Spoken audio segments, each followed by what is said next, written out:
Welcome to Coachable, where I teach coachable moments. Today, we are going through Blackfathom Deeps using Charlga Razorflank as a leader. So, let's get right into it. Razorflank's squad is Harpies, Quillboar, Huntress, Darkspear Trolls, Ghoul, and Drake. Now, there's no real grouping for the first boss. You just want to make sure you have a tank out with any group that you send in any lane. So the first thing you want to do right when the start matches, if you have Quillboar, you want to summon him to the left chest before the Murlocs get to their post, which splits the left lane and the middle lane.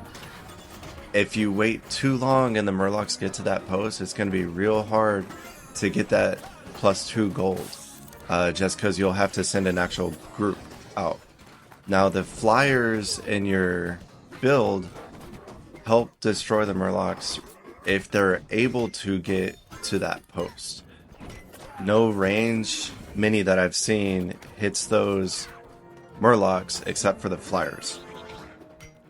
Now what I do immediately after summoning Quillboar to get that chest is just try and dominate the far right lane. That way, if once you get the base on the right lane, you can help keep the Murlocs from getting to their post, which will prevent you from needing any flyers in the left 2 lanes. Using this strategy makes it fairly easy to beat the first boss. Now what's good about having Drake in this build is if you are able to have a talent out, use the Mother of Dragons talent so that the Drake spawns whelplings periodically as they go down any lane. And that does it for the first boss. Now on to the second. For the second match, you're going to need to use primarily flying units. You can use ranged units down the middle, and then use flying units on either the left or the far right lane.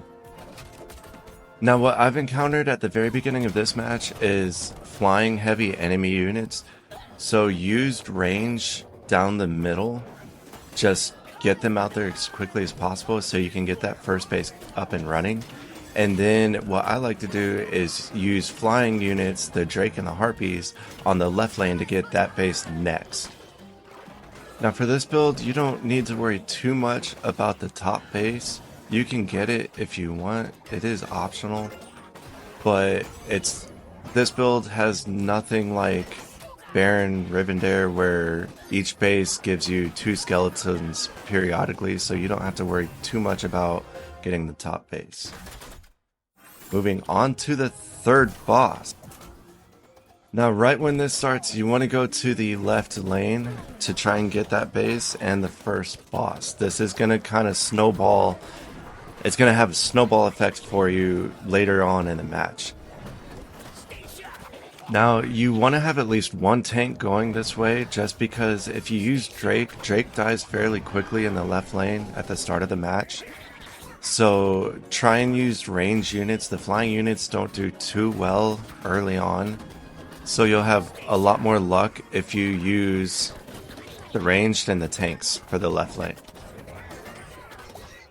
Now for this, be careful on when you bring out your Cobalt Miner, just because they die quickly. So you almost need to get the first base out of the way to bring out the Cobalt Miner.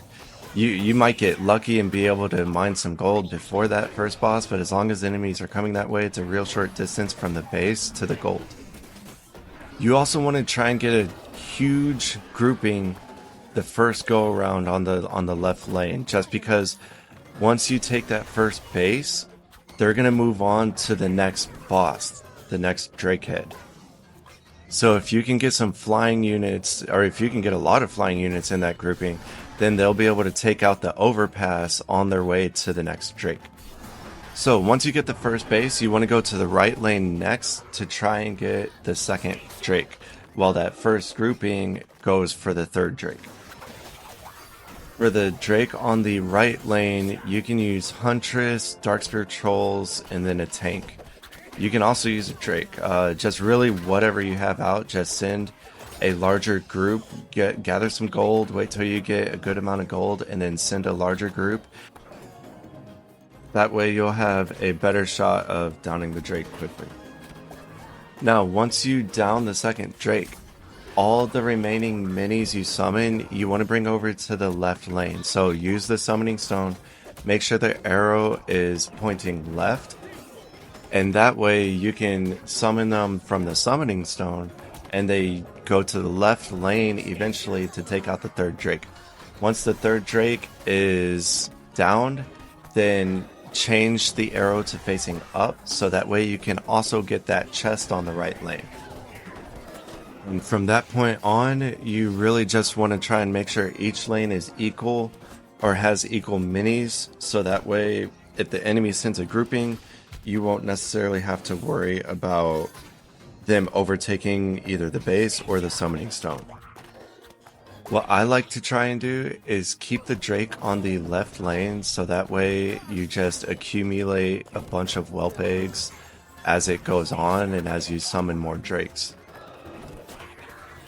A strategy you can use is just keep the flying units on the left lane and then keep the range units on the right lane, and then make sure the tanks are split evenly between lanes. That does it for this build. Go ahead, test it out. Let me know what you think. If you like the builds I make, please subscribe so you can stay up to date on any new builds that come out. Thanks, and have a good day.